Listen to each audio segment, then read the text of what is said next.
morning, everyone. I'm Marilyn Buster from Marilyn Buster Wellness. I've got such a special lady with us today. Her name is Karen Russel. Karen is going to show us today what Kefir Milk is all about.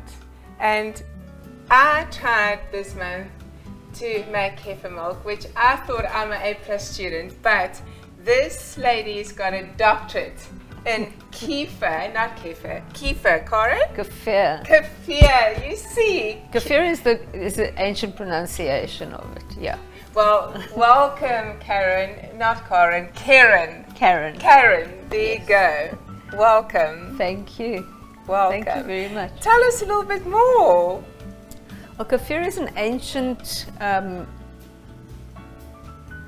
grain that comes from the northern European areas. Originally, in biblical times, it was used as a method of preserving milk and milk products. It can be made from camel's milk, goat's milk, cow's milk, you name it. Any kind of milk, anything that has lactase in it. They didn't have fridges, probably. They had no fridges, of course, and that was the way they preserved their milk and ate their cheeses and so on and so forth. So it's a very basic way of maintaining gut health. It's very similar to yogurt. Yes. But whereas yogurt stays in the body for 24 hours and is a food for bacteria, yes, kefir is bacteria. Yes. And it colonizes the gut. And if you take it for long enough and if you use it long enough, it actually colonizes your body and keeps your body in perfect harmony. Yes. Keeps your gut, which is your main brain, your second yes. brain, it keeps it in perfect harmony. Because that's the problem. That is the main problem, because our digestive systems are so imbalanced at the moment. And I find that's with myself. I had a big problem with my digestive system. Mm-hmm. And I find so many of my clients really have a lot of issues. And a lot of our health issues start from your gut. Our gut. Absolutely. So your emotional issues too. Emotional issues start from that. Gut. So let me take you through this. Kefir Granules. And this is the raw kefir granule. Sure. Kefir granules are mesophilic symbiotic culture. What that means, I mean, it's a big fancy word, but what it means is that it's a single cell organism that lives off sugars. Particularly in our case, because this is a milk kefir, this lives off lactase. So it's an amazing, it just grows and grows, and it's an amazing way of maintaining your body's balance. It's an amazing way of keeping your body going properly. Does it eat the sugar? It eats the sugar in the milk. So whereas milk, a lot of people are lactose intolerant, and this would actually render that lactose non-existent because it eats the milk and uses that as its fermentation. Yes. But it also eats the milk to reproduce. Yes. If you buy kefir granules in the shops, you buy your kefir granules and they're a little dry. And like dehydrated little like grains of big grains of salt. Yes. And it takes you a few weeks for the actual kefir granules to rehydrate and become active. Yes. So you do it for a couple of weeks to actually get the right to growing medium. Yeah.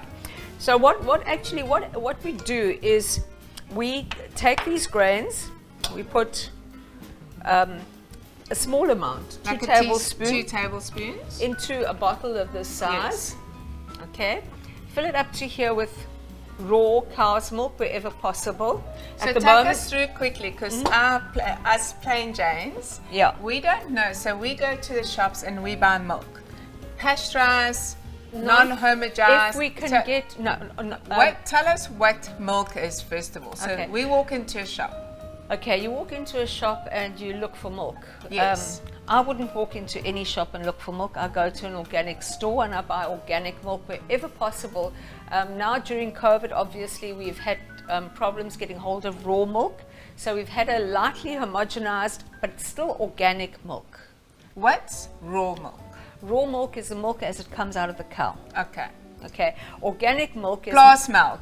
Glass milk, yeah. Okay. Organic milk is milk that it comes out of cows that have been fed on pasture firstly, and that haven't been eating any sprayed crop or any GMO crop. So organic, non-pasteurized milk, organic raw milk is really the best to go for. You can use any milk. When I can't get organic milk, I'll use the ordinary Woolworths milk. As long as you use a full cream milk, you'll get the right results. So first option, raw milk. First option, raw milk, but second option, as good as possible. Okay. And it will work. As long as it's a full cream milk, it will work and it will keep the granules quite nice and healthy. It is advisable from time to time then to change your milk. Yes. Because the granules need a bit of diversity to stay healthy. Okay. So what we do is we put a few of these granules into your milk. You pour your milk over it. You leave it to stand for between 12 and 24 hours. Okay. That's the first. It's called a first fermentation, and what we get out of that is what I'm showing you here. This is milk that has been standing for 24 hours. So what's the difference between 12 hours and 24 hours? The longer you leave it, the more sour it gets. The more fermented it gets, the healthier it is for your body. For your body. The more sour it tastes, and the more people don't like it. So this. But it's better for you. But yeah, it's better for you. So this is the finished product. Okay. This here is the finished product. This is the finished product. If you look at it, it's very much like yogurt. It's nice and creamy. Sure. And that this is your pretty baby sour.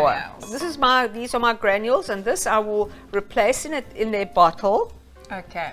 And let me just give you a little bit of this to taste, so that you can taste the difference between this.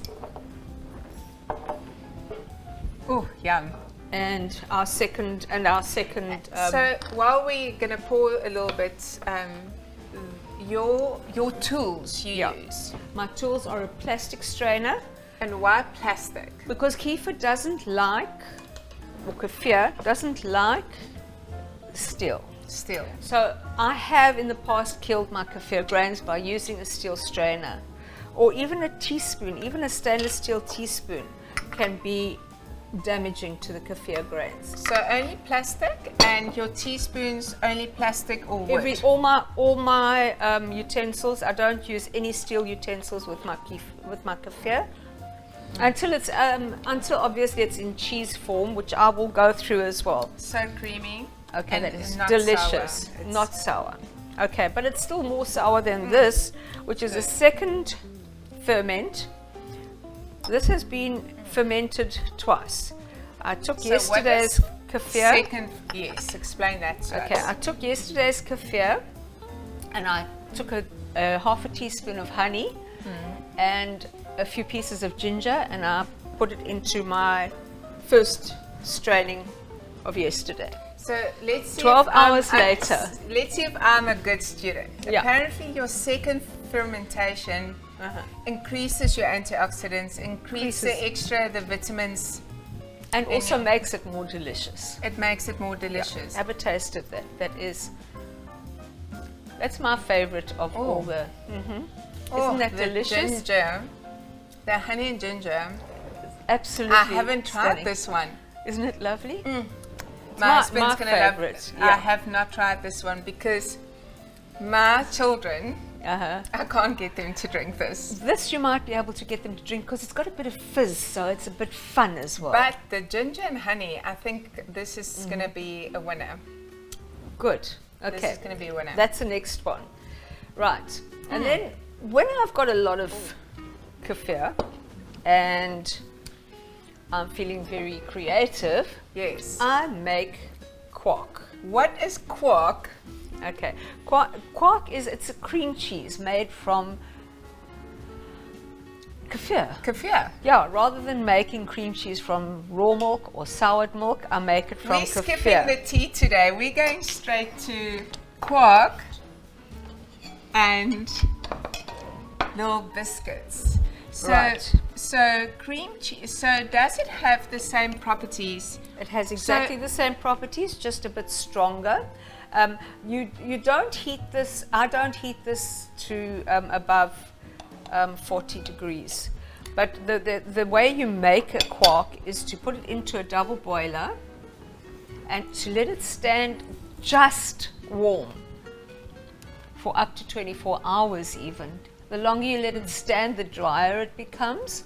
The less you heat it, the healthier it is. So I let it go the whole day. But this is an art. This is something that I mean, and this is how I got to this. I mean, I've got sauerkraut here, which I tell my clients all the time, it's so good for gut health. Kimchi, this is why I've got it here. It's so important. And kefir or kefir milk, I learned to make that. I got my grains from you, thank you. Yeah. That I feel anyone can make. Anybody can make And it. this is why I've got you here. And I encourage everyone to start making this. Please make your own. Please make Please your own. make your own. Yeah. And that's what I want to do. But this is an art. I think eventually that's step 2, step 3. We'll do a whole cookery course on this one. That's a cookery course. Yeah. What I have in this bottle is a bit of olive oil and za'atar, which is I think it's oregano, a type of oregano. So tell me, where did you discover all of this? Where were you? I was in Israel. I was living in Israel, and I was unwell. I was really very. The food is very different from our South African food. And I went there not knowing much, but within a very short time I became very run down, and an Arab lady taught me how to make.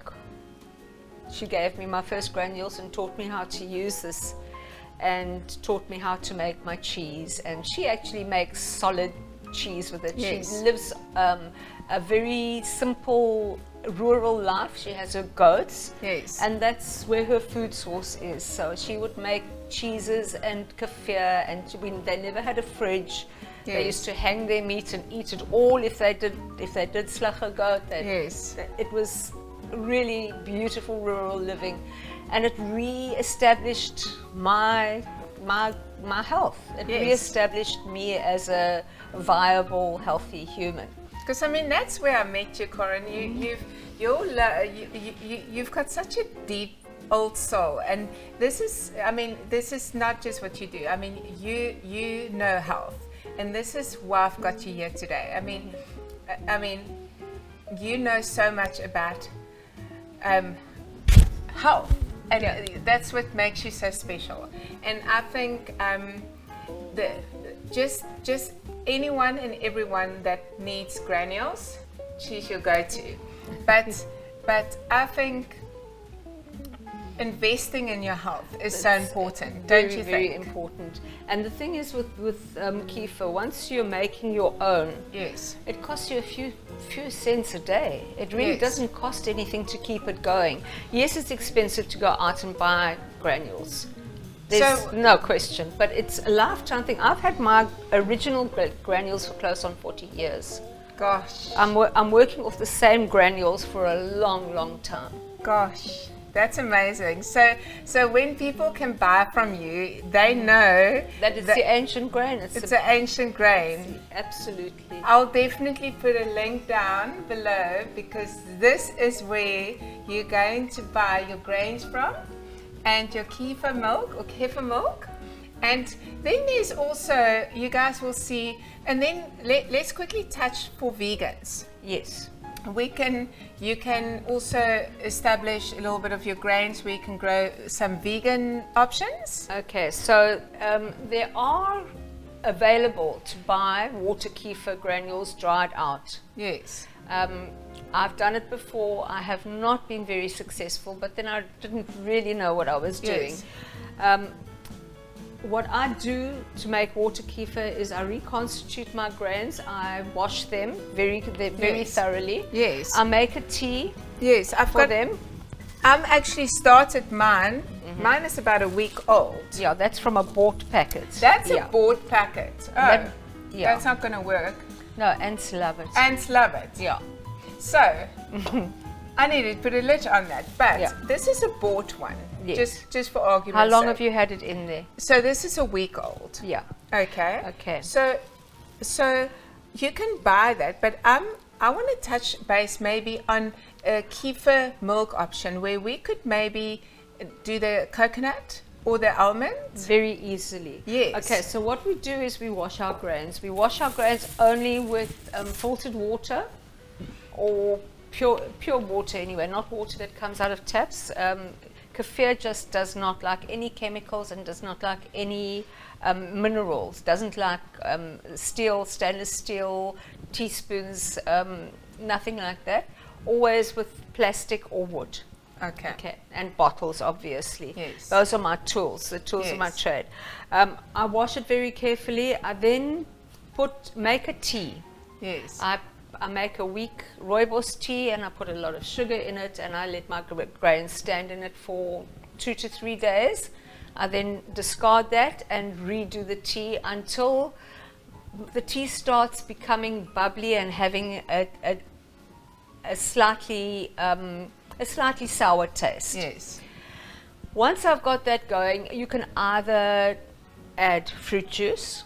Yes. You can either use fruit juice as your milk, as your medium, or you can use coconut milk or almond milk.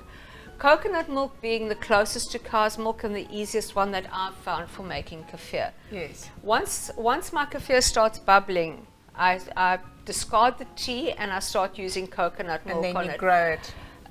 Probably on the 3rd or 4th batch, it starts tasting really good. But here's the catch. Once you've done that for about 3 weeks, your kefir grains become very weak and soggy. So then you discard them, put them back into milk, take new ones that you've already prepared and start again. And that's where making your own comes in. You keep your kefir granules in your milk and you just take out what you need for the time, and they last about 3 weeks once you start doing non-dairy kefir. They last you about 3 weeks. Sometimes a little more, sometimes a little less. Sometimes you have to even feed them a bit of sugar. It depends on the actual granules. I've used organic brown sugar to make it. I've used organic brown sugar to improve my coconut kefir. So your vegan... Your vegans, after you've washed it and put it in tea for a few times, it's got absolutely no lactose in it. It's totally a natural product, a natural raw product that has absolutely no animal. So with your vegan coconut milks and that, it's not like they can refill it like us every single day. No, it takes a couple of days to ferment. Yeah. To ferment. So yeah, it's a little bit more tricky. Yeah, it's a little bit more tricky, but it's very doable. You've got your 3 or 4 bottles and you just do it according to your taste. Yes. In your bottles, and you keep it going like that. I mean, this kefir, this amount of kefir here is good for a couple of cups a day. Yes. For 3 weeks. That could be used for 3 weeks. And you can see there is no milk in that whatsoever. It's a pure grain. So we're going to get our vegan clients to contact you, because right now that sounds complicating, but we'll definitely get our vegan Very clients. simple once you get it going. They can, you can be their teacher. Yeah. And once everyone sees kefir in the stores, go and buy some, people. This is good for gut health, and fermentation is so good for healing, and the more we have that in our bodies, it's just it sorts, it stabilizes. What does it do? Just take us through that again. Kefir actually has bacteria. I think it was between 50 and 60 times more bacteria than what you get out of a glass of yogurt. You get out of a glass of kefir. All the different types of bacteria that are known, really, and some that even aren't. but it colonizes your gut, and once you have a colony of kefir in your gut, you have symbiosis. You have proper, beautiful biome, like a newborn baby's biome. Sure. Thank you, Karen. Thank you for pleasure. having. It's a pleasure. Thank you for coming, and you're so special. Thank and you, keep Marilyn. doing what you're doing. And I just love it. I'm very passionate about it, and I want everybody to be healthy. Yes. Okay. Thank you, Karen. Thank you, guys. Thank you, everyone.